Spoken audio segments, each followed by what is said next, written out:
بسم الله الرحمن الرحيم الحمد لله وكفى وسلام على عباده الذين اصطفى أما بعد فأعوذ بالله من الشيطان الرجيم بسم الله الرحمن الرحيم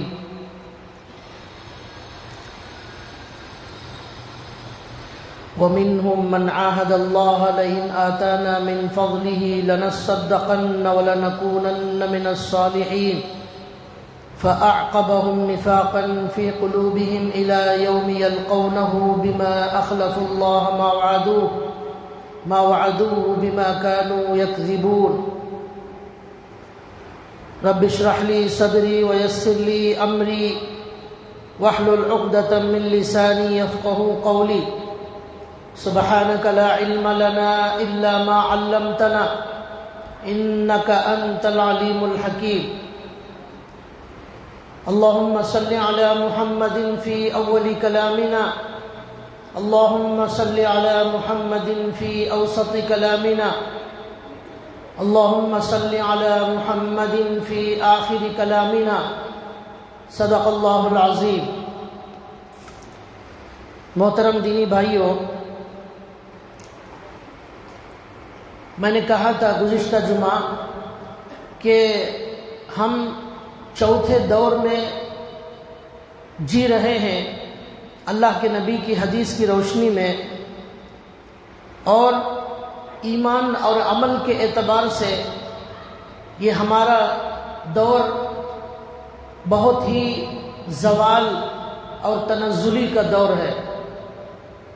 تو اس میں ہمیں کیا کرنا چاہیے، اللہ کے نبی نے ہمیں کیا ہدایت دی ہے؟ تو اس سلسلے میں نے کہا تھا گزشتہ جمعہ کہ سب سے اہم نصیحت اللہ کے نبی کی اس زمانے والوں کے لیے یہ ہے کہ وہ اپنے ایمان کی حفاظت کریں اور اپنے ایمان کو بچا کر رکھیں، حفاظت کے ساتھ اللہ کے دربار میں لے جائیں. پھر میں نے اس سلسلے میں آپ کے سامنے یہ کہا تھا کہ بہت سارے لوگ ہمارے اس زمانے میں ہمارے ملک میں مرتد ہو رہے ہیں. اس کی بھی کچھ تفصیل میں نے آپ کے سامنے بتائی. مرتد ہونے کی تقریباً 3 قسمیں ہیں. پہلی قسم یہ ہے، جیسا کہ آج کل کے دور میں ہم دیکھ رہے ہیں کہ مکمل اسلام کو چھوڑ کر لوگ عیسائی بن رہے ہیں اور لوگ مشرک بن رہے ہیں، اور لڑکیاں اس میں بہت زیادہ آگے ہیں. ایک شکل یہ ہے. دوسری شکل میں نے بتائی تھی کہ مسلمان ہے، مسلمانوں کے ساتھ رہتا ہے، لیکن پھر بھی اس کے دل کے اندر اللہ کے کسی نہ کسی حکم کے بارے میں شک اور شبہ ہے. اللہ کے قرآن کریم کے ہر قانون کو، اللہ کے ہر حکم کو اس کا دل تسلیم نہیں کرتا. مانتا ہے، وہ اللہ کو مانتا ہے، رسول کو مانتا ہے، آخرت کو مانتا ہے، اور قرآن کو بھی مانتا ہے، حدیث کو بھی مانتا ہے، لیکن کوئی ایک حکم ایسا ہوتا ہے کہ اس پر اس کا دل مطمئن نہیں ہوتا. شیطان وہاں اسے شک میں مبتلا کر دیتا ہے. تو اس میں بھی خطرہ ہے کہ ایسے لوگوں کا ایمان خطرے میں ہے، اس لیے کہ ایمان کا مطلب یہ ہے کہ اللہ کے نبی جو کچھ لے کر آئے، اسے کہتے ہیں جمیع ما جاء به النبی صلی اللہ علیہ وسلم. جو کچھ ہمارے نبی کا پیغام، جو کچھ ہمارے نبی کے احکامات، ہر حکم کو آنکھ بند کر کے تسلیم کرنا، قبول کرنا، ذرہ برابر شک اور شبہ اس میں نہ کرنا، یہ ہے اللہ کو پسند آنے والا ایمان. اور یہی لوگ ہیں جو اپنے ایمان کو بچا کر اللہ کے دربار میں لے جانے والے ہیں. ان کا دل یہ کہتا ہے کہ میں اللہ سے راضی ہوں رب ہونے کے اعتبار سے، رضیت باللہ ربا وبالاسلام دینا. مذہب کے اعتبار سے، اسلام سے میں بہت زیادہ خوش ہوں. اس کے کسی چھوٹے سے چھوٹی بات پر میرے دل میں کوئی شک و شبہ نہیں، ہر حکم جو بھی ہے بالکل صحیح ہے، کسی کو پسند آئے یا نہ آئے۔ اور پھر کہتا ہے وَبِمُحَمَّدٍ رَسُولًا، رسول کے اعتبار سے میں محمد صلی اللہ علیہ وسلم سے راضی ہوں۔ یہ جو کہنے والے ہیں یہ ہے کامل مسلمان۔ تو ہمیں کیا کرنا ہے؟ مرتے دم تک ایمان کو اپنے ساتھ لے جانے کے لیے اللہ کے دربار میں ایمان پر قائم رہنا ہے، اور اللہ کے ہر حکم کو دل و جان سے قبول کرنا ہے، اور اس کا شکر بھی ادا کرنا ہے۔ کھانا کھانے کی دعا ہم جو پڑھتے ہیں اس میں کیا ہے؟ الحمدللہ الذی اطعمنا وسقانا وجعلنا من المسلمین۔ تمام تعریف اللہ کے لیے ہے جس نے ہمیں کھانا کھلایا، جس نے ہمیں پانی پلایا، اور جس نے ہمیں مسلمانوں میں سے بنایا۔ کھانے کے بعد کھانے کے شکر کے ساتھ ایمان کا بھی شکریہ ادا کیا جا رہا ہے۔ تو اس سے اللہ کے نبی یہ سکھانا چاہتے ہیں کہ کھانے کی نعمت بھی نعمت ہے، لیکن ایمان کی جو نعمت ہے وہ سب سے بڑی عظیم نعمت۔ اسی نعمت ایمان کی وجہ سے کل جنت اور جہنم کا فیصلہ ہونے والا ہے، اچھے اور برے کا فیصلہ ہونے والا ہے، کامیاب اور ناکام کا فیصلہ ہونے والا ہے۔ لہذا کھانے کے بعد بھی ایمان کا شکر ادا کرنا سکھایا گیا۔ تو لہذا یہ میں نے کہا کہ دل میں کوئی شک و شبے کی کوئی گنجائش باقی نہ رہے۔ آج میں تیسری بات بتانے جا رہا ہوں۔ ایمان کی حفاظت اس دور میں سب سے زیادہ کرنے کی ضرورت ہے، اور مرتد ہونے کی تیسری شکل یہ ہے کہ ایک آدمی اللہ کو بھی مانتا ہے، رسول کو مانتا ہے، آخرت کو مانتا ہے، لیکن اس کے باوجود کبھی کبھی ایسا ہو جاتا ہے کہ وہ انسان زندگی بھر ایمان پر رہتے ہوئے موت کے وقت میں کافر بن کر مر جاتا ہے۔ اس کی وفات ایمان کی حالت میں نہیں آتی۔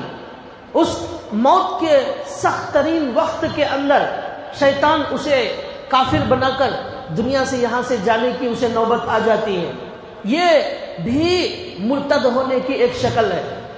اب سوال یہ ہے کہ کیا ایسا بھی ہو سکتا ہے کہ ایک آدمی زندگی پر ایمان اور مسلمان رہے لیکن مرتے وقت کافر بن کر مر جائے؟ تو یہ ایسا ہو سکتا ہے، اور دنیا میں ہوا ہے، ایسے واقعات ہوئے ہیں۔ اس لیے ہمارا آج کا عنوان یہ ہے کہ ہم موت کے وقت اپنے ایمان کو کیسے سلامتی کے ساتھ اللہ کے دربار میں لے جائے، اس وقت بھی ہمارا ایمان خطرے میں نہ پڑے۔ معلوم ہوا کہ یہ ایمان کی حفاظت کا مسئلہ آخری سانس تک بھی ہمارے ساتھ لگا ہوا ہے۔ ہم اطمینان سے بیٹھ نہیں سکتے جب تک شیطان زندہ ہے، وہ قیامت تک زندہ رہے گا۔ اس وقت تک ہم کبھی بھی اطمینان سے نہیں بیٹھ سکتے کہ میں پکا مسلمان ہوں، میں پکا مومن ہوں، اطمینان سے نہیں بیٹھ سکتے۔ ہمیں اس کی فکر، اس کی کوشش اور ایمان کو سلامتی کے ساتھ لے جانے کے اعمال کرنا ہے۔ اللہ کے نبی کی تعلیمات اس سلسلے میں ہمیں معلوم کرنا ہے۔ تو دیکھیے قرآن کریم کے اندر اللہ نے ایک جگہ فرمایا یوم تبیض وجوہ وتسود وجوہ، کل قیامت کے دن کچھ چہرے بالکل کالے کلوٹے ہوں گے۔ یوم تبیض وجوہ وتسود وجوہ، کچھ چہرے سفید روشن نور کی طرح چمکتے ہوں گے، کچھ چہرے روشن، کچھ چہرے کالے۔ یہ آیت چوتھے پارے کی آیت ہے۔ اب آگے کہتے ہیں اللہ تعالیٰ وَأَمَّا الَّذِينَ اسْوَدَّتْ وُجُوهُهُمْ، وہ چہرے جو بالکل کالے پڑ گئے ہیں، کون ہے وہ؟ فَأَمَّا الَّذِينَ اسْوَدَّتْ وُجُوهُهُمْ، وہ کون سے چہرے ہیں؟ اللہ تعالیٰ نے اس کے اندر کہا فَأَمَّا الَّذِينَ اسْوَدَّتْ وُجُوهُهُمْ، کیا ہے اس کے بعد؟ اللہ تعالیٰ نے اس کے بعد کہا أَكَفَرْتُمْ بَعْدَ إِيمَانِكُمْ، أَكَفَرْتُمْ بَعْدَ إِيمَانِكُمْ۔ تو اللہ تعالیٰ اس آیت کے اندر کہہ رہے ہیں کہ یہ کون سے چہرے ہیں جو کالے پڑ جائیں گے قیامت کے دن؟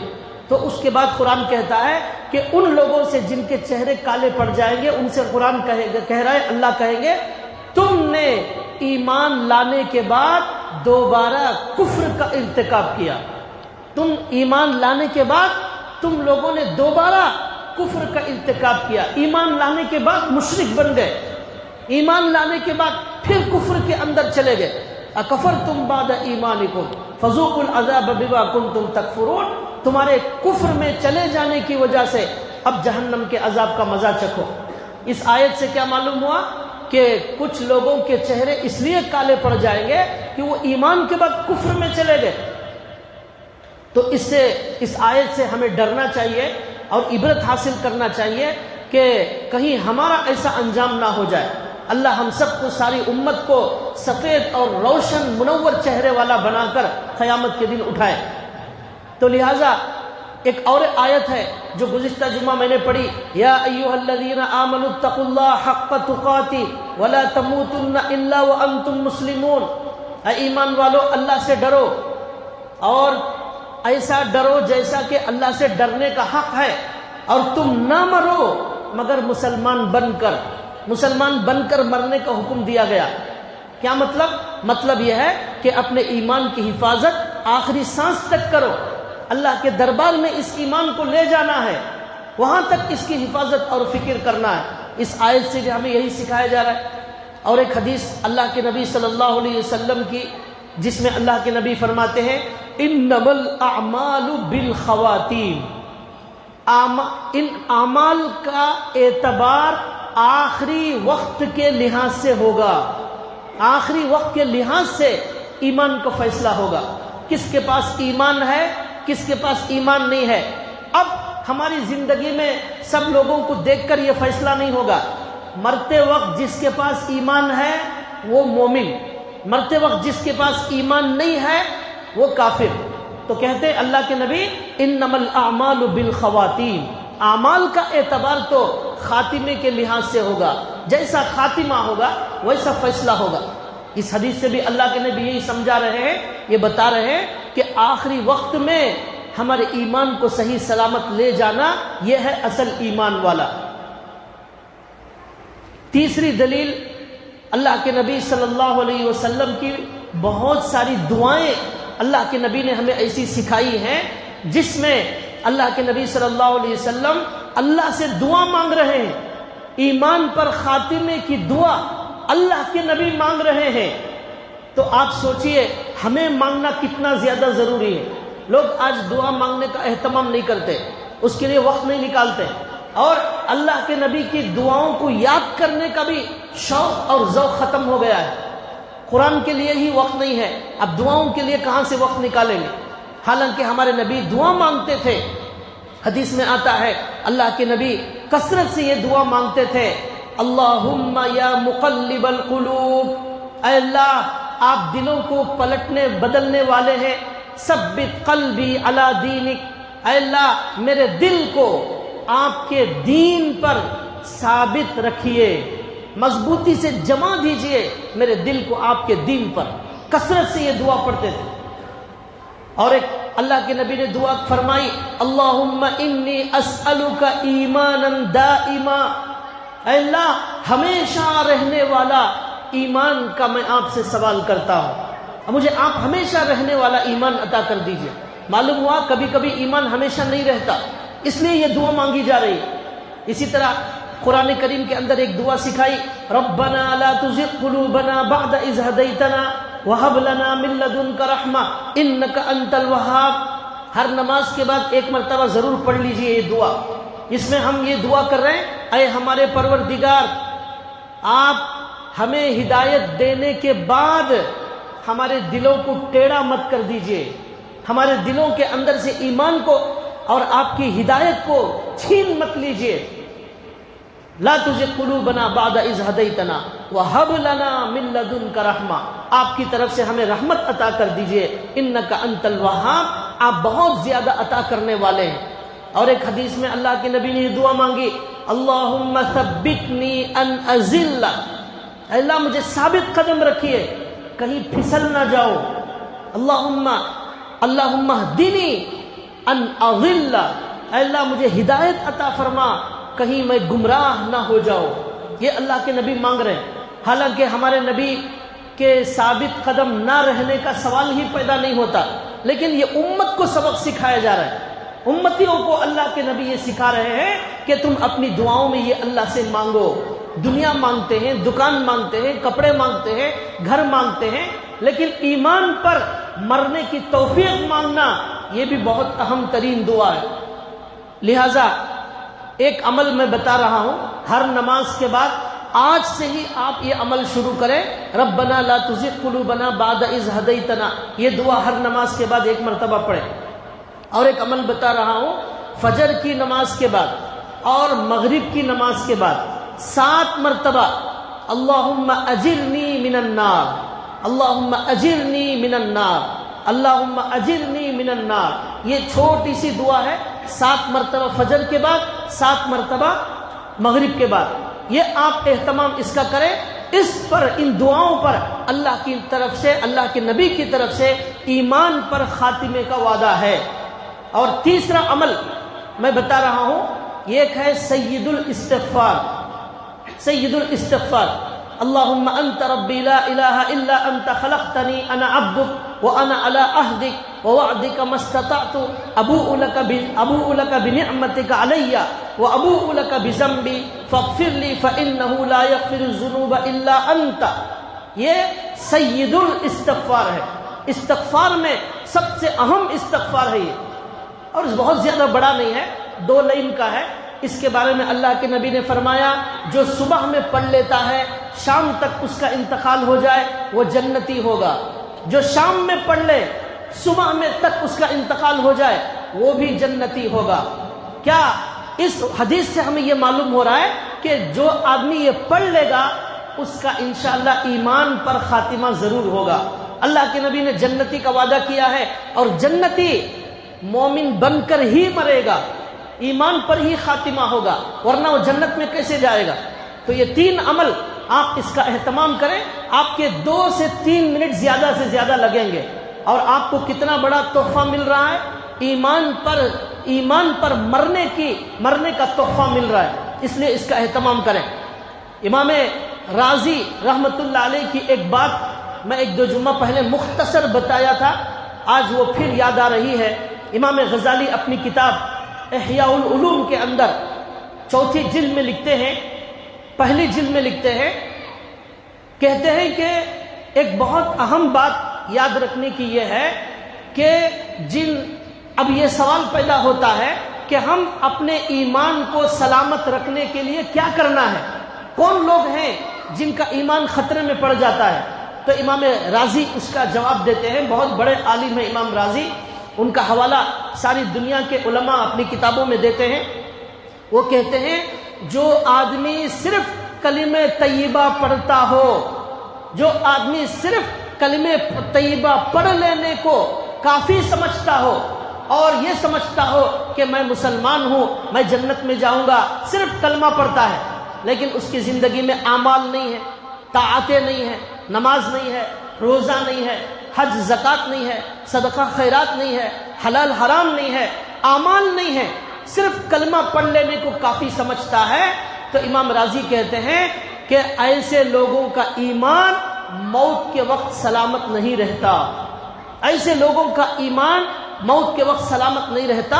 پھر کہتے ہیں جیسے ایک طوفان آتا ہے تو کمزور درخت جڑ سے اکھڑ جاتا ہے، ایسے ہی جو کمزور ایمان والے ہیں، جن کے ایمان میں نمازیں نہیں ہیں، ذکر نہیں ہے، قرآن نہیں ہے، عبادات نہیں ہے، حج زکوٰۃ نہیں ہے، صرف نام کا مسلمان ہے، تو امام رازی کہتے ہیں ان کے ایمان کا درخت بھی جڑ سے اکھڑ جائے گا مرتے وقت۔ اور امام رازی کہتے ہیں 2 درخت تھے، ایک کدو کا درخت معمولی درخت ہوتا ہے، کمزور ہوتا ہے، ایک صنوبر کا درخت بڑا تگڑا ہوتا ہے، بڑا ہوتا ہے۔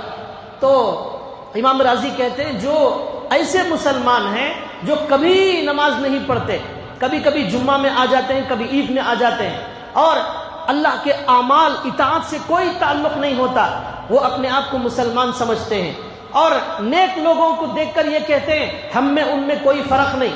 امام رازی سمجھاتے ہیں کہ کدو کے درخت نے صنوبر کے درخت سے کہا کہ تو بھی درخت ہے، میں بھی درخت ہوں، ہم دونوں میں کوئی فرق نہیں۔ اس بڑے درخت نے کہا تو بھی درخت ہے میں بھی درخت ہوں، صرف نام میں ہم دونوں شریک ہیں، لیکن جب طوفان آئے گا تب معلوم ہوگا کون اصلی درخت ہے۔ جب طوفان آتا ہے یہ کدو کا درخت جڑ سے اکھڑ جاتا ہے، وہ صنوبر کا درخت اپنی جگہ سے حرکت نہیں کرتا۔ پھر امام راضی کہتے ہیں موت کا وقت بڑا سخت ترین وقت ہوتا ہے، وہ جو وقت ہوتا ہے سکرات الموت جسے کہتے ہیں، جس میں اللہ نے قرآن میں کہا وجاءت سکرۃ الموت بالحق، سکرات کا جو وقت ہے وہ ضرور آنے والا ہے۔ اور اللہ نے کہا، اللہ کے نبی نے کہا یہ بڑا سخت وقت ہوتا ہے۔ امام راضی لکھتے ہیں کہ جب روح نکالی جاتی ہے وہ ایسا وقت ہوتا ہے کہ جب ہماری جو رگ ہے، رگ جان، اس کو جب فرشتہ دباتا ہے ہماری عقل کام کرنا چھوڑ دیتی ہے، ہماری زبان بند ہو جاتی ہے۔ وہ بڑا مشکل وقت ہوتا ہے، بڑی مشکل وہ گھڑی ہوتی ہے۔ اس وقت ایمان کو صحیح سلامت لے جانا یہ محض اللہ کی توفیق سے ہوتا ہے۔ کلمے کی موت اس وقت آ جانا یہ اللہ کے فضل سے ہوتا ہے۔ اور یہ کسے نصیب ہوتا ہے؟ جو زندگی بھر اللہ کی فرما برداری کرتے تھے، ہر وقت ان کو نمازوں کا خیال ہوتا تھا اور کبھی غفلت کی زندگی نہیں گزارتے تھے، یہ وقت ہوتا ہے۔ تو لہٰذا امام راضی کہتے ہیں کمزور ایمان والوں کا درخت جن میں اعمال نہیں ہوتے، موت کی سختی کے وقت ان کا درخت جڑ سے اکھڑ جاتا ہے۔ پھر امام راضی کا ایک جملہ حضرت لکھتے ہیں بہت کم لوگوں کا ایمان ایسے نازک وقت میں سلامت رہتا ہے۔ اور پھر لکھتے ہیں کہ ایمان مضبوط ہے یا ایمان کمزور ہے یہ موت کے وقت میں پتہ چلتا ہے، اس سے پہلے پتہ نہیں چلتا۔ تو لہذا اس وقت اپنے ایمان کو صحیح سلامت لے جانے والا ہی دراصل کامیاب ہے۔ تو یہ بڑی ڈرنے کی، گھبرانے کی بات ہے۔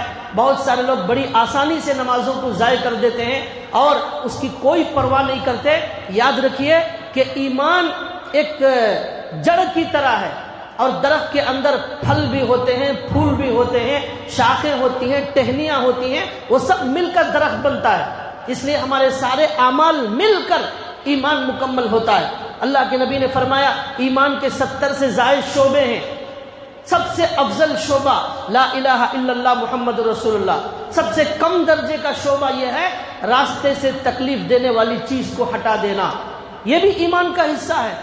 اور حیا کرنا، اللہ سے شرم کرنا، گناہ نہ کرنا، یہ بھی ایمان کا شعبہ ہے۔ یہ سب مل کر ایمان مکمل ہوتا ہے۔ آج ہم نے صرف کلمہ پڑھ لینے کو مسلمان ہونا سمجھ لیا، ایسے لوگوں کو آخری وقت کی فکر کرنا چاہیے۔ تو لہٰذا اب تک کی گفتگو سے معلوم ہوا کہ آخری وقت کے اندر بہت سارے لوگوں کو پریشانی ہو سکتی ہے۔ یہ قرآن کی آیت، یہ احادیث بتا رہی ہیں۔ ایک بزرگ کا واقعہ لکھا ہے کہ ان کو کسی نے پوچھا حضرت آپ کی داڑھی اچھی ہے یا آپ کے بکرے کی داڑھی اچھی ہے؟ انہوں نے کہا مرتے وقت ایمان پر مر گیا میری داڑھی اچھی ہے، ایمان پر نہیں مرا تو تیرے بکرے کی داڑھی اچھی ہے۔ تو یہ مطلب یہ ہے کہ ایمان پر نہیں مرا میرے سے بکرا بہتر ہو جائے گا، میری کوئی حیثیت اللہ کی نظر میں نہیں رہے گی۔ ایک اور واقعہ لکھا ہوا ہے، 3 دوست حج کرنے کے لیے جا رہے تھے، راستے میں ایک دوست ان کا ایسا تھا جس کی نگاہ بھٹک گئی، ایک عیسائی لڑکی پر پڑ گئی اور وہ اس پر فریفتہ ہو گیا، اور اس کے والد سے جا کر بات کیا شادی کرنے کے لیے، تو انہوں نے کہا عیسائی بن جاؤ میں تمہاری شادی کرنے تیار ہوں۔ چنانچہ وہ اس لڑکی کی خاطر عیسائی بن گیا اور اسلام کو چھوڑ دیا، اور اس کے جو 2 دوست تھے وہ آگے بڑھ گئے، حج کرنے کے لیے چلے گئے۔ حج کے بعد جب واپس آئے ان کو فکر ہوئی ہمارے اس دوست کا کیا ہوا، جا کر دوبارہ اس سے ملنا چاہیے۔ سفر کیا، گئے، جا کر معلوم کیا تو لوگوں نے بتایا ابھی آج صبح میں اس کا انتقال ہوا ہے، اور عیسائیوں کے قبرستان میں اسے آج ہی دفن کیا گیا ہے، حج کو جانے والا۔ تو لہٰذا یہ لوگوں کو پریشانی ہوئی، آج صبح میں دفن کیا گیا ہے۔ عیسائیوں کے قبرستان کے پاس گئے، جا کر دیکھتے ہیں باہر ہی کھڑے ہو کر رونے لگے، تو دیکھا وہ قبر پر اس کی بیوی اور 2 بچے بھی بیٹھ کر رو رہے ہیں، یہ بھی باہر کھڑے ہو کر رونے لگے۔ بیوی بچے آئے اور پوچھنے لگے آپ کیوں رو رہے ہیں؟ انہوں نے پھر اس کی پوری کہانی سنائی، یہ ہمارا دوست تھا، ایسا تھا ویسا تھا، ہمارے پاس ایمان کی دولت تھی، لیکن ایک گناہ کی وجہ سے، یہاں دیکھیے، ایک گناہ کی وجہ سے شیطان انسان کو کافر بنا کر دنیا سے روانہ کر دیتا ہے۔ اس گناہ کو ہرگز معمولی نہ سمجھیں۔ اور آنکھ کا گناہ، یہ اللہ کے نبی نے فرمایا، جو لوگ آنکھوں کا غلط استعمال کرتے ہیں وہ آنکھوں سے زنا کرتے ہیں، یہ آنکھیں زنا کرتی ہیں، آنکھ کا غلط استعمال کرنے والے وہ آنکھوں کے زانی ہیں۔ تو لہذا یہ بدترین گناہ ہے، اسے معمولی نہ سمجھیں۔ اس آدمی نے اس آنکھوں کے گناہ کی نحوست کی وجہ سے اس کا انجام عیسائی بن کر مرنے کے جیسا ہوا۔ اب بیوی بچوں کو سمجھایا، ایمان کیا عظیم دولت تھی، آج وہ ہمارے سے محروم ہو گیا، اس پر افسوس ہو رہا ہے۔ تو دیکھیے اللہ کی قدرت ایسی ہے، وہ بیوی بچوں کے دل میں اس ایمان کی عظمت آ گئی اور انہوں نے اسی وقت اسلام قبول کر لیا۔ اللہ کی قدرت یہ ہے کہ جو حج کو جا رہا تھا وہ کافر بن کر مرا، اور جو اس کے بیوی بچے عیسائی تھے وہ ان کی بات سن کر مسلمان ہو گئے۔ اللہ جسے چاہتے ہیں ہدایت دیتے ہیں، جسے چاہتے ہیں ہدایت چھین لیتے ہیں۔ اللہ نے قرآن کریم میں فرمایا، اِنَّكَ لَا تَهْدِي مَنْ أَحْبَبْتَ وَلَكِنَّ اللَّهَ يَهْدِي مَنْ يَشَاءُ۔ اے نبی، آپ جسے چاہیں ہدایت نہیں دے سکتے، وَلَكِنَّ اللَّهَ يَهْدِي مَنْ يَشَاءُ، اللہ جسے چاہتے ہدایت عطا کرتے ہیں۔ حضرت ابو طالب جو اللہ کے نبی کے چچا تھے، وہ واقعہ بڑا یاد آتا ہے ہمیشہ۔ تقریباً کئی سالوں تک اللہ کے نبی صلی اللہ علیہ وسلم سے محبت کرتے رہے، بڑی عجیب محبت تھی اللہ کے نبی سے۔ 50 سال تک اللہ کے نبی سے محبت کرتے رہے، بچپن سے اللہ کے نبی کو پالا کھلایا، ان کو کما کر دیا، بازو سلایا، دسترخوان پر بچھا کر کھلایا، اللہ کے نبی کو سفر میں ساتھ رکھا، حضر میں ساتھ رکھا، دشمنوں کو حضور کے قریب آنے نہیں دیا۔ پہاڑ چٹان کی طرح کھڑے ہو گئے کہ میرے زندہ رہنے تک میرے بھتیجے پر کوئی انگلی نہیں اٹھا سکتا۔ پورے مکے کو للکارتے تھے، ابو جہل کو للکارتے تھے، ابو لہب کو للکارتے تھے، ایسی محبت کرنے والے، لیکن آخر میں ان کو ایمان کی توفیق اللہ نے نہیں دی۔ اللہ کے نبی نے کہا، چچا جان آپ کلمہ پڑھ لیجئے، لا الہ الا اللہ بول دیجئے، آپ کامیاب ہو جائیں گے، لیکن انہوں نے نہیں مانا۔ یہی آیت کہہ رہی ہے، اللہ جسے چاہتے ہدایت دیتے ہیں، اللہ جسے چاہتے ہدایت نہیں دیتے۔ اس لیے ہمیں بڑے ڈرنے اور بڑے گھبرانے کی اور دعاؤں کی ضرورت ہے کہ اللہ ہمارا خاتمہ ایمان پر فرمائے۔ کہیں ایسا نہ ہو اس بدترین دور میں جس میں ہم جی رہے ہیں، ہمارے گناہ اور اللہ کی نافرمانی کی وجہ سے شیطان کہیں ہمارے ایمان پر حملہ کرنے میں کامیاب نہ ہو جائے۔ یہ ہے سب سے زیادہ ڈرنے کی بات، یہ ہے بڑی فکر کرنے کی بات۔ آپ کو میں ایک عجیب و غریب واقعہ سناتا ہوں۔ میں نے شروع میں 2 آیتیں پڑھی ہیں خطبے میں، 10ویں پارے کی آیتیں ہیں۔ اس واقعے سے بھی ہمیں معلوم ہوگا کہ ایمان کے بعد کبھی کبھی خاتمہ اچھا نہیں ہوتا۔ اللہ کے نبی صلی اللہ علیہ وسلم کے زمانے کا واقعہ ہے، اور ایک صحابی تھے، ان کو صحابی کہنا ٹھیک نہیں ہے، لیکن میں خالی سمجھانے کے لیے آپ کو بول رہا ہوں، ورنہ صحابی کہنا ٹھیک نہیں ہے۔ اس لیے کہ صحابی کی تعریف یہ ہے کہ اللہ کے نبی صلی اللہ علیہ وسلم کو انہوں نے ایمان کی حالت میں دیکھا ہو، اور ان کی موت بھی ایمان کی حالت پر ہوئی ہو، ان کو صحابی کہا جائے گا۔ لیکن اگر ایمان پر خاتمہ نہ ہوا تو پھر ان کو صحابی نہیں کہا جائے گا۔ تو لہذا میں سمجھانے کے لیے بول رہا ہوں، شروع میں مسلمان تھے وہ، لیکن کیا ہوا، ان کا خاتمہ ایمان پر نہیں ہوا۔ اور قرآن کریم کے اندر آیتیں موجود ہیں، اللہ تعالیٰ کہتے ہیں وَمِنْهُمْ مَنْ عَاهَدَ اللَّهَ لَئِنْ آتَانَا مِنْ فَضْلِهِ لَنَصَّدَّقَنَّ وَلَنَكُونَنَّ مِنَ الصَّالِحِينَ۔ اس کا واقعہ تفسیر کی کتابوں میں علامہ آلوسی بغدادی اپنی عظیم الشان تفسیر روح المعانی کے اندر لکھتے ہیں۔ تفسیر قرطبی میں امام قرطبی اس آیت کے شان نزول میں لکھتے ہیں کہ ایک صاحب تھے جن کا نام تھا ثعلبہ بن حاتب، یہ مسلمان تھے شروع میں۔ اس کے بعد کیا ہوا، یہ اللہ کے نبی کی خدمت میں آئے اور آ کر کہنے لگے، یا رسول اللہ آپ میرے لیے دعا کر دیجئے کہ اللہ مجھے بہت زیادہ مال عطا کرے۔ اللہ کے نبی نے فرمایا، وَيْحَكَ يَا ثعلبہ، اے ثعلبہ تیرا برا ہو، زیادہ مال کی کیا ضرورت ہے؟ اگر میں، اللہ کے نبی نے کہا اگر میں مال لینا چاہتا تو اللہ ان مکے کے پہاڑوں کو سونا بنا کر میرے پیچھے چلا دیتے. اتنا مال مجھے مل سکتا تھا، سونے مکے کے پہاڑوں کو سونا بنا دیا جاتا، لیکن میں نے زیادہ مال کی ہرس اور لالچ نہیں کی. کیوں؟ فرمایا کہ تھوڑا مال مل جائے اس پر تم اللہ کا شکر ادا کرو، جو مل گیا اس پر شکر ادا کرو. یہ بہتر ہے زیادہ مال ملنے سے جس میں لگ کر تم اللہ کے ناشکرے بن جاؤ، اللہ کا شکر ادا نہ کر سکو. یہ اچھا نہیں ہے. کم مال مل جائے، شکر کے ساتھ زندگی گزار رہی ہے، یہ تمہارے لیے بہتر ہے. چلے گئے. پھر کچھ دیر کے بعد، کچھ دن کے بعد آئے اور آ کر کہنے لگے یا رسول اللہ مال میں اضافے کی دعا کر دیجئے. اللہ کے نبی نے اس کے بعد 2-3 بار آنے کے بعد اللہ کے نبی نے ان کے لیے مال کے اضافے کی دعا کر دی. جب دعا کر دی تو ان کا مال دن بدن بڑھنے لگا. بکریوں میں اضافہ ہونے لگا، اونٹوں میں اضافہ ہونے لگا، اور بھی مال گھوڑوں میں اضافہ ہونے لگا. اتنا مال بڑھنے لگا کہ مدینے میں رہنا، مال رکھنا مشکل ہو گیا، جگہ ناکافی ہو گئی.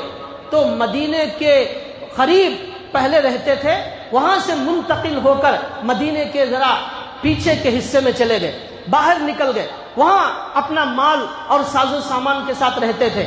اس مال کی کثرت کی وجہ سے ان کے بارے میں لکھا ہے پہلے تو 5 نمازیں اللہ کے نبی کی خدمت میں مسجد میں آ کر پڑھتے تھے، اس کے بعد میں دن کی نمازوں میں آنا چھوڑ دیا، صرف رات کی نمازوں میں آتے تھے، اور کبھی صرف ظہر عصر میں آ جاتے، بقیہ میں نہیں آتے، اور کبھی ایک پڑھتے کبھی 2-4 چھوڑ دیتے. ایسا رہا. پھر مال اور بڑھنے لگا، یہاں تک کہ وہ اور مدینے سے باہر چلے گئے، یہاں تک کہ صرف جمعہ میں آنے لگے. اس کے بعد بقیہ نمازوں کے لیے وقت نہیں تھا. میرے پیارے بھائیوں اور پیارے نوجوانوں، آپ اس واقعے پر غور کریں. جو لوگ صرف جمعہ کے اندر مسجد کو آتے ہیں، اللہ کے لیے غور کریں، اس واقعے کو غور سے سنیں کہ آج ہم میں سے کتنے لوگوں کی ایسی حالت ہے کہ ان کے مال کی وجہ سے، ان کے دکان کی وجہ سے، ان کے کمپنی کی وجہ سے ان کو نماز کے لیے وقت نہیں ہے. وہ حضرات خاص طور پر اس واقعے کو سنیں اور اپنے اندر تبدیلی پیدا کریں اور اللہ سے ڈریں. چنانچہ وہ صحابی کے بارے میں لکھا ہے کہ وہ مدینے سے باہر چلے گئے، مال زیادہ ہو گیا. اب کیا ہوا؟ صرف جمعہ میں آتے تھے، یہ حال ان کا ہو گیا.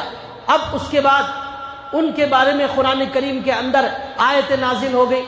اچھا، اس سے پہلے اللہ کے نبی صلی اللہ علیہ وسلم نے 1-2 صحابہ کو زکوٰۃ وصول کرنے کے لیے بھیجا. تو اللہ کے نبی نے کہا ان کے پاس بھی چلے جانا، ثعلبہ بن حاطب کے پاس. تو وہ گئے اور جا کر ان سے کہا کہ اللہ کے نبی نے بھیجا ہے آپ زکوٰۃ ادا کریں. تو وہ کہنے لگے کہ یہ تو ٹیکس ہے جو کافروں سے لیا جاتا ہے، ہم مسلمانوں سے ٹیکس لینے کی کیا ضرورت ہے، میں نہیں دوں گا، یہ انہوں نے کہا. تو اب قرآن کریم کے اندر ان کے بارے میں آیتیں نازل ہو گئی. ان آیتوں کو غور سے سنیں. اللہ کہتے ہیں وَمِنْهُمْ مَنْ عَاهَدَ اللَّهَ، ان میں سے کچھ لوگ ایسے ہیں جو اللہ سے وعدہ کرتے ہیں لَإِنْ آتَانَا مِنْ فَضْلِهِ، کیا وعدہ کرتے ہیں؟ اگر اللہ ہمیں بہت زیادہ مال دے دے، لَنَصَّدَّقَنَّ، ہم ضرور بالضرور صدقہ دیں گے، وَلَنَكُونَنَّ مِنَ الصَّالِحِينَ، اور ہم نیک لوگوں میں سے بن جائیں گے، ایسا وعدہ کرتے ہیں. فَلَمَّا آتَاهُم مِّن فَضْلِهِ، پھر جب اللہ اپنے فضل سے ان کے مال میں اضافہ کرتے ہیں، برکت دیتے ہیں. ایک دکان تھا 2 دکان ہو گئے، 2 سے 4 ہو گئے. ایک بلڈنگ تھی اب 4 ہو گئے. سواریاں بھی ایک تھی اب 8-10 ہو گئی. اس طرح اللہ جب فلما آتاہم من فضل، اللہ ان کے مال میں برکت دیتے ہیں. بخلوا بہ، اب کنجوسی کرنے لگتے ہیں، اب اللہ کے لیے دینے تیار نہیں ہوتے، اللہ کے لیے خرچ کرنا نہیں چاہتے. بخلوا بہ وتولوا، اور منہ موڑ لیتے ہیں. وہم معرضون، اور اعراض کرنے لگتے ہیں، اللہ سے دور ہو جاتے ہیں. اب سنیے آگے کی آیت. اللہ کہتے ہیں فَأَعْقَبَهُمْ نِفَاقًا، اللہ نے ان کے دلوں میں نفاق پیدا کر دیا. اللہ نے ایسے لوگوں کے دل میں نفاق ڈال دیا. فَأَعْقَبَهُمْ نِفَاقًا فِي قُلُوبِهِمْ، ان کے دلوں میں اللہ نے نفاق ڈال دیا. إِلَى يَوْمِ يَلْقَوْنَهُ، یہ جو اللہ نے ان کے دلوں میں نفاق ڈال دیا وہ قیامت تک کے لیے اللہ نے نفاق ڈال دیا ہے. قیامت تک کے لیے اللہ نے ان کے دل میں نفاق ڈال دیا. کیوں؟ بما اخلف اللہ، اس لیے کہ انہوں نے اللہ سے بما اخلف اللہ ما وعدوا بما كانوا يكذبون، جو انہوں نے اللہ سے وعدہ کیا تھا وہ وعدے کے خلاف ورزی کی، جھوٹ بولا اللہ کو. بما كانوا يكذبون، کہتے تھے مال مل جائے ہم خوب خرچہ کریں گے، مال مل جائے ہم نیک بن جائیں گے، مال مل جائے ہم 5 وقت کے نمازی بن جائیں گے. لیکن جب مال مل گیا اب کنجوسی کرنے لگے، اللہ کیسے کیے ہوئے وعدے کو بھلا دیا اور اللہ سے اللہ کیے ہوئے وعدے کے خلاف ورزی کی، جھوٹ بولا انہوں نے. اس لیے اللہ نے ان کے دلوں میں نفاق ڈال دیا. وہ نفاق مہینے 2 مہینے سال 2 سال کے لیے نہیں، قیامت تک کے لیے. الی یوم یلقونہ، جس دن یہ اللہ سے ملاقات کریں گے اس دن تک کے لیے نفاق ڈال دیا گیا. اب سوچئے قیامت تک کے لیے نفاق ڈال دیا گیا تو اس کی موت ایمان پر نہیں ہو سکتی. قیامت تک کے لیے نفاق ڈال دیا گیا، ایمان پر خاتمہ نہیں ہو سکتا. تو لہٰذا یہ اللہ نے کہا فَأَعْقَبَهُمْ نِفَاقًا فِي قُلُوبِهِمْ إِلَى يَوْمِ يَلْقَوْنَهُ بِمَا أَخْلَفُوا اللَّهَ مَا وَعَدُوا وَبِمَا كَانُوا يَكْذِبُونَ. یہ آیتیں ان کے بارے میں نازل ہو گئی. اب اس کے بعد کیا ہوا؟ اب ان کے کسی رشتہ دار نے، کسی جاننے والے نے جا کر ان کو بتایا، ثعلبہ بن حاطب کو، ارے تمہارے بارے میں قرآن میں آیتیں نازل ہو گئی ہیں، کیسی حرکت تم نے کر دی، جاؤ جا کر اللہ کے نبی سے معافی مانگو اور زکوٰۃ اللہ کے نبی کی خدمت میں زکوٰۃ ادا کرو. اب وہ ڈرتے بھاگتے ہوئے آئے اور آ کر کہنے لگے یا رسول اللہ اب میں یہ زکوٰۃ لے کر آپ کے پاس دینے کے لیے آیا ہوں. اللہ کے نبی نے اس وقت جو جملہ فرمایا وہ لکھا ہوا ہے. اللہ کے نبی نے فرمایا اللہ نے مجھے تمہاری زکوٰۃ تمہارا مال لینے سے منع کر دیا ہے. اللہ نے مجھے تمہارا مال لینے سے منع کر دیا ہے، میں ہرگز قبول نہیں کروں گا. لے جاؤ، ہم نے جب تمہارے پاس بھیجا تھا تم نے اس کو ٹیکس کہا اور منع کر دیا، میرے حکم کی خلاف ورزی کی تم نے، لہذا ہم آپ کا مال قبول نہیں کریں اور اللہ نے منع کر دیا. یہ سن کر وہ ثعلبہ بن حاطب مٹی کو اٹھا کر اپنے سر پر ڈالنے لگے اور چیخنے لگے. لیکن اس وقت وہ چیخنا چلانا ان کے کوئی فائدہ نہیں. کیوں؟ اس لیے کہ اللہ نے خود منع کر دیا. اب اس کے بعد وہ واقعے میں لکھا ہوا ہے کہ وہ ثعلبہ بن حاطب چلے گئے. اس کے بعد اللہ کے نبی کی وفات ہو گئی. اس کے بعد حضرت ابو بکر کا زمانہ آیا. حضرت ابو بکر کے زمانے میں ثعلبہ بن حاطب زکوٰۃ دینے کے لیے آئے. حضرت ابو بکر نے کہا اللہ کے نبی نے جس کی زکوٰۃ نہیں لی ابو بکر بھی اس کی زکوٰۃ قبول نہیں کرے گا. چنانچہ ابو بکر کے بعد حضرت عمر کا دور آیا. اس دور میں وہ آئے حضرت عمر کے پاس. حضرت عمر نے کہا جب اللہ کے نبی نے تمہاری زکوٰۃ نہیں لی عمر بھی نہیں لے سکتا. چنانچہ حضرت عثمان کے دور میں بھی تھے، وہ حضرت عثمان کی خدمت میں آئے. جب حضرت عثمان نے بھی ان کی زکوٰۃ قبول کرنے سے منع کر دیا، یہاں تک کہ وہ منافق بن کر دنیا سے چلے گئے. مات منافقا، لکھا ہوا ہے مات منافقا، موت منافق ہونے کی حالت میں آئی. کیوں؟ اللہ سے جو وعدہ کیا تھا اس کو جھوٹا ثابت کر دیا، وعدے کی خلاف ورزی کی، مال کی وجہ سے نمازوں کو ضائع کر دیا. قرآن میں اللہ کہتے ہیں فخلف من بعدهم خلف، کچھ لوگ بعد میں آنے والے آئیں گے، اضاعوا الصلاۃ، نمازوں کو ضائع کریں گے، اضاعوا الصلاۃ ويتبعون الشهوات، اور اپنی خواہشوں کی اتباع کریں گے. قرآن کی اتباع نہیں کریں گے، اپنے خواہش کی اتباع کریں گے، اپنے خواہش کے پیچھے چلیں گے، اللہ کے قانون کے تابع داری نہیں کریں گے. یہ واقعہ بڑا ڈرانے والا واقعہ ہے، بڑا گھبراہٹ پیدا کرنے والا واقعہ ہے. خاص طور پر جن کو اللہ نے مال دیا وہ مال میں مصروف ہونے کی وجہ سے وہ مسجدوں سے دور ہو گئے. اللہ کے لیے میرے بھائیوں اس واقعے سے عبرت حاصل کرو. اگر یہ بیماری ہمارے اندر ہے آج ہی توبہ کرو. قرآن کریم کی ایک آیت یاد آ گئی جس میں اللہ نے کہا وَإِذَا مَسَّ الْإِنسَانَ ضُرٌّ دَعَانَا، جب انسان کو تکلیف پہنچتی ہے، دکان نہیں ہوتا، مال نہیں ہوتا، کاروبار نہیں ہوتا، بزنس نہیں ہوتا، آفس نہیں ہوتی، کمپنی نہیں ہوتی، کچھ نہیں ہوتا، کھانے کی پریشانی اور اخراجات پورے نہیں ہو رہے ہیں، تنگی میں اللہ یاد آتا ہے۔ وَإِذَا مَسَّ الْإِنسَانَ ضُرٌّ دَعَانَا، اللہ کہتے ہیں جب انسان کو تکلیف پہنچتی ہے، پریشانی ہوتی ہے، رزق نہیں ہوتا، دکان نہیں ہوتا، دعانا، اللہ کہتے ہیں وہ ہمیں پکارتا ہے، وہ ہمیں پکارتا ہے، اے اللہ مجھے دکان دے دے، اے اللہ مجھے رزق دے دے، اے اللہ مجھے اچھی جاب دے دے، اے اللہ مجھے اچھی نوکری دے دے، اے اللہ میرے رزق میں برکت دے دے۔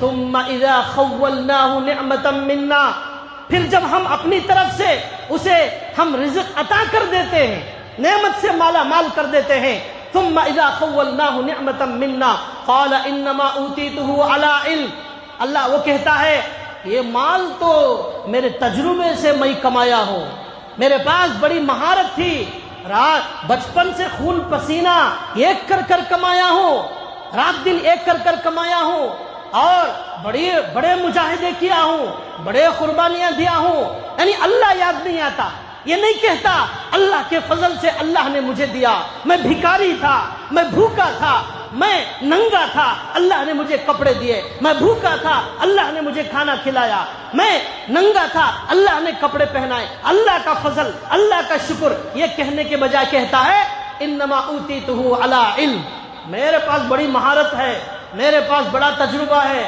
سب کے بس کی بات نہیں ہے یہ کمانا، سب کو نہیں آتا یہ تجربہ، ہمارے پاس وہ تجربہ ہے، ہمارے پاس بڑی ڈگری ہے، ہم نے بڑی محنت کی ہے ڈگری حاصل کرنے، امریکہ جا کر لائے ہیں، لندن جا کر ڈگری لائے ہیں، اور ہمارے پاس یہ ہنر ہے، یہ مہارت ہے۔ اللہ کہتے ہیں بل ہی فتنہ، بل ہی فتنہ، یہ تمہاری مہارت، یہ تمہاری ڈگریاں، یہ تمہاری دولتیں جنہوں نے تمہیں اللہ سے دور کر دیا، یہ اللہ کی آزمائش ہے، یہ اللہ کی آزمائش ہے۔ بل ہی فتنہ ولکن اکثرهم لا یعلمون، لیکن اکثر لوگ اسے جانتے نہیں ہیں۔ جب اکثر لوگ اسے جانتے نہیں ہیں، یہ اللہ کی آزمائش ہے، اللہ ڈھیل دے رہے ہیں۔ جو اللہ دینے والا ہے وہ اللہ لینا بھی جانتا ہے، جو اللہ فقیر کو مالدار بنا سکتا ہے وہ مالدار کو فقیر بنا سکتا ہے، سب کچھ اللہ کے اختیار میں ہے۔ انک علی کل شیء قدیر، بلا شبہ میرا اللہ ہر چیز پر قدرت رکھنے والا ہے، وہ جسے دے گا اسے رزق ملے گا، وہ جسے نہیں دے گا اسے نہیں ملے گا۔ وہ بڑے سے بڑے حکمران کو سیکنڈوں میں روڈ پر لانے پر میرا اللہ قادر ہے، فقیروں کو ایک سیکنڈ میں اللہ وہ دولت کے خزانے دے سکتا ہے۔ یہاں گھمنڈ، یہاں تکبر بالکل جائز نہیں ہے۔ جو ہے ہم دنیا میں ماں کے پیٹ سے ننگے آئے تھے، ہم قبر میں ننگے چلے جائیں گے، ہمارا کچھ نہیں ہے۔ وَمِمَّا رَزَقْنَاهُمْ يُنْفِقُونَ، اللہ قرآن میں جگہ جگہ کہتے ہیں ہم نے جو مال ان کو دیا ہے اس میں سے یہ لوگ خرچ کرتے ہیں، ان کا نہیں ہے، ان کے باپ دادا کا مال نہیں ہے، ہم نے جو مال ان کو دیا ہے اس میں سے خرچ کرتے ہیں۔ تو لہذا یہ صفت، پہلے جو ہے دکان نہیں تھا، حضرت ہمیشہ مسجد میں نظر آتے تھے، آفس نہیں تھی، جاب نہیں تھی، 500 وقت نظر آتے تھے، جیسے ہی جاب مل گئی مسجد سے غائب۔ اب چہرہ دیکھنے کو ترس رہے ہیں لیکن ان کا چہرہ ہمیں مسجد میں نظر نہیں آ رہا ہے، کہاں چلے گئے؟ پہلے کام نہیں تھا اب کام مل گیا، پہلے اللہ سے مانگتے تھے اب پیسے آ گئے، اب اللہ کی ضرورت نہیں ہے، اب اسلام کی ضرورت نہیں ہے، اب دعا کی ضرورت نہیں ہے۔ یاد رکھیے یہ وہ مال ہے، یہ مال نہیں، قبر کے سانپ اور بچھو ہیں جس کی تیاری ہم کر رہے ہیں، یہ آگ ہے جو ہمیں جلانے والی ہے۔ اللہ نے ایک جگہ کہا فَلَمَّا نَسُوا مَا ذُكِّرُوا بِهِ فَتَحْنَا عَلَيْهِمْ أَبْوَابَ كُلِّ شَيْءٍ، جب انہوں نے بھلا دیا، قرآن کو بھلا دیا، نصیحت کو بھلا دیا، تو اللہ کہتے نَسُوا مَا ذُكِّرُوا بِهِ، جب بھلا دیا فَتَحْنَا عَلَيْهِمْ أَبْوَابَ كُلِّ شَيْءٍ، ہم نے ہر چیز کے دروازے کھول دیے ان کے اوپر، جاؤ مزے کرو۔ فَتَحْنَا عَلَيْهِمْ أَبْوَابَ كُلِّ شَيْءٍ حَتَّى إِذَا فَرِحُوا بِمَا أُوتُوا، پھر جب وہ اترانے لگے اس مال کی وجہ سے گھمنڈ میں مبتلا ہو گئے۔ یہ گھمنڈ کیا ہے؟ مسجد سے دور ہو جانا ہی گھمنڈ ہے، اللہ سے دور ہو جانا ہی گھمنڈ ہے۔ تو اللہ کہتے ہیں اوتو فریحوا بما اوتو، جب وہ گھمنڈ میں مبتلا ہو گئے اس مال کی وجہ سے، اخذناہم بغتۃ، ہم نے ان کو اچانک پکڑا، اچانک ہم نے پکڑا، فاذا ہم مبلسون، وہ پھر نا امید ہو جاتے ہیں، ان کو اللہ کی پکڑ سے کوئی بچا نہیں سکتا۔ تو لہٰذا یہ واقعہ یہ ثعلبہ بن حاطب کا ہمیں بتا رہا ہے اللہ کے لیے ایسا مزاج ہے تو توبہ کریں، اللہ سے دور نہ ہو۔ یہ مال اگر آپ کو مسجد سے، اللہ سے، نبی سے، حدیثوں سے، دین سے دور کر رہا ہے، یہ فتنہ ہے، یہ اللہ کی ڈھیل ہے، یہ اللہ ڈھیل دے رہے ہیں، اللہ دشمنوں کو ڈھیل دیتے ہیں۔ اللہ ان بطش ربک لشدید، اللہ تعالیٰ پھر جب پکڑیں گے بڑا سخت پکڑیں گے، پھر سیکنڈوں میں روڈ پر آ جائیں گے۔ اس کے بجائے اللہ کا شکر ادا کرے، اللہ میں فقیر تھا، اللہ میرے پاس کچھ نہیں تھا، آپ نے دیا، آپ کے شکر میں میں نماز ادا کروں گا، آپ کے شکر میں میں آپ کے احکامات پر عمل کروں گا، آپ کو راضی کروں گا، سنت کے خلاف نہیں کروں گا، یہ مزاج ہونا چاہیے۔ تو ثعلبہ بن حاطب کے واقعے کے اندر میں نے آپ کو بتایا، ایک بات اور اچھی طرح سن لیجئے، بعض مفسرین کہتے ہیں یہ ثعلبہ بن حاطب پہلے ہی سے منافق تھے، بعد میں بھی منافق ہو کر مرے، لیکن ایک قول تفسیر قرطبی کے اندر نقل کیا گیا ہے، اللہ نے یہاں کہا قرآن میں کہ ان میں سے وہ لوگ ہیں جو اللہ سے وعدہ کرتے ہیں کہ ہم مال دیں، اللہ مال دیں گے تو ہم خرچ کریں گے، لیکن اس کے بعد یہ مال نہیں دیتے تو اللہ نے ان کے دلوں میں نفاق پیدا کر دیا۔ اس سے یہ سمجھ میں آ رہا ہے کہ وہ پہلے تو مسلمان تھے لیکن بعد میں منافق ہو گئے، یہ بھی ایک قول ہے۔ مطلب یہ ہے کہ ان کا حسن خاتمہ نہیں ہوا، سوء خاتمہ ہو گیا۔ اب سوچئے اللہ کے نبی کے زمانے کے اندر رہنے والوں کا بھی ایمان ختم ہو سکتا ہے اس مال کی وجہ سے، اللہ کی نافرمانی کی وجہ سے۔ ہم کون ہیں کہ ہم یہ دعویٰ کریں کہ ہمارا ایمان ہم ضرور سلامت لے کر جائیں گے؟ ہم کتنے گنہگار بندے ہیں، ہماری آنکھیں گنہگار، ہمارے کان گنہگار، ہماری زبان گنہگار، نمازیں ٹوٹی پھوٹی، ایمان کے اندر کمزوری۔ اس لیے بھائیو اپنے ایمان کو صحیح سلامت اللہ کے دربار میں لے جانے کے لیے، مرتے وقت ایمان پر مرنے کے لیے ایمان پر جینا شروع کیجئے، نمازوں پر جینا شروع کیجئے، سنتوں پر جینا شروع کیجئے۔ جو جیسی زندگی گزارے گا نمازی رہے گا، نمازی بن کر مرے گا، اور ذکر والا ہوگا، ذکر کرتے کرتے مرے گا، اور اللہ والا ہوگا، مرتے وقت اللہ اللہ بولتا ہوا مرے گا۔ ایک محدث کا واقعہ یاد آیا، انہوں نے آخری وقت، موت کا آخری وقت ہے، انہوں کے وقت میں روح نکلنے والی ہے، ان کے زبان پر آیا من حدیث، اللہ کے نبی کی حدیث بیان کی، من کان آخر کلامہ، جس کی آخری بات لا الہ الا اللہ ہو، دخل الجنہ، وہ جنت میں داخل ہو جائے گا۔ یہ حدیث پڑھی، کیا کہا؟ اللہ کے نبی نے فرمایا ہے جس کا آخری کلمہ لا الہ الا اللہ ہو، یہ کہتے ہی روح قبض ہو گئی، مطلب دخل الجنہ، جنت میں داخل ہو گئے۔ کیسی پیاری موت! کیوں؟ زندگی بھر اللہ کے نبی کی حدیثوں کو بیان کرتے تھے، موت بھی کلمے والی موت نصیب ہوئی۔ حضرت بلال حبشی رضی اللہ تعالیٰ عنہ کا نام آپ نے سنا ہے، مرتے وقت ان کی زبان پر کیا آیا؟ اے اللہ میں آج بہت خوش ہوں، کیوں؟ میں آج میرے پیارے نبی محمد صلی اللہ علیہ وسلم سے ملنے کے لیے جا رہا ہوں، میرے نبی سے جدائی گنے، یہ دنیا میرے لیے عذاب بن گئی تھی، اب میں میرے نبی سے ملنے کے لیے جا رہا ہوں۔ یہ کہتے کہتے ان کی روح قبض ہو گئی۔ حضرت عمر ابن عبد العزیز بڑے نیک تھے، ان کی روح نکلتے وقت انہوں نے کیا کہا؟ انہوں نے یہ آیت پڑھی، تلک الدار الآخرۃ نجعلها للذین لا یریدون علوا فی الارض ولا فسادا والعاقبۃ للمتقین۔ انہوں نے کہا اللہ یہ کہتے ہیں کہ ہم نے آخرت کا گھر ان لوگوں کے لیے بنایا ہے جو زمین میں تکبر نہیں کرتے، اور اچھا انجام متقیوں کے لیے ہے۔ تو لہذا اس کی فکر کرے۔ ایک کسی نے یہ اشعار کہے اور کہا، اے انسان کے بچے، اے ابن آدم، جب تو دنیا میں آیا تھا تو رو رہا تھا، تو جب دنیا میں آیا تو رو رہا تھا، ساری دنیا ہنس رہی تھی، ماں باپ ہنس رہے تھے، خوشی منا رہے تھے، لڈو تقسیم ہو رہے تھے، تو جب آیا تیرے خاندان والے ہنس رہے تھے۔ اب اس کے بعد انہوں نے کہا اپنے اشعار میں کہ تو ایسی زندگی گزار، ایسے اعمال کو جمع کر لے، ایسی تیاری کر لے، تیرے پاس سامان پورا ہونا چاہیے، سفر کا سامان، جیسے سفر میں جاتے ہیں کپڑے رکھ لیتے ہیں، بستر رکھ لیتے ہیں، پیسے رکھ لیتے ہیں، ایسی زندگی گزار، تیرے آخرت کے لمبے سفر کے بعد تجھے پھر کبھی واپس آنا نہیں ہوگا۔ وہ ایسا سفر ہے تیری زندگی کا آخری سفر ہوگا. وہاں اس سفر میں تیرے ساتھ کوئی نہیں آئے گا. تیری ماں، تیرا بہن، تیرا بھائی، تیرے ساتھ کوئی نہیں آئے گا. تیرا مال، تیری دولت، تیرے بنگلے، یہ سب دنیا میں چھوٹ جائیں گے. تیرے ساتھ آنے والی یہ نمازیں ہیں، یہ قرآن ہے، یہ اللہ کا ذکر ہے، یہی تیرے ساتھ آنے والا ہے. اس کی خوب جمع کر لینا، اس کی خوب تیاری کر لینا. اس کے ساتھ جب تو مرے گا اس حال میں مر کہ تو جب آیا تھا رو رہا تھا، دنیا ہنس رہی تھی، اب جاتے ہوئے تو مسکراتا ہوا چلا جا، دنیا ساری روتی رہ جائے. تو ہنستا ہوا چلا جا، ساری دنیا یہاں روتی رہ جائے. ایسی موت مرنے کے لیے ہم دنیا میں آئے ہیں. ساری دنیا والے یہ کہتے ہیں اچھی زندگی گزارو، اچھا جینا نصیب ہو جائے. اسلام کہتا ہے اچھا مرنا نصیب ہو جائے. ساری دنیا کہتی ہے اچھا جینا مل جائے. اسلام کہتا ہے اچھا جینا یا خراب جینا وہ ہمارے ہاتھ میں نہیں ہے، اللہ کے ہاتھ میں ہے. ہمیں فکر یہ کرنا ہے ہماری موت اچھی ہو جائے. اللہ سے دعا ہے اللہ تعالی ہمیں سنی ہوئی بات پر عمل کرنے کی توفیق عطا فرمائے.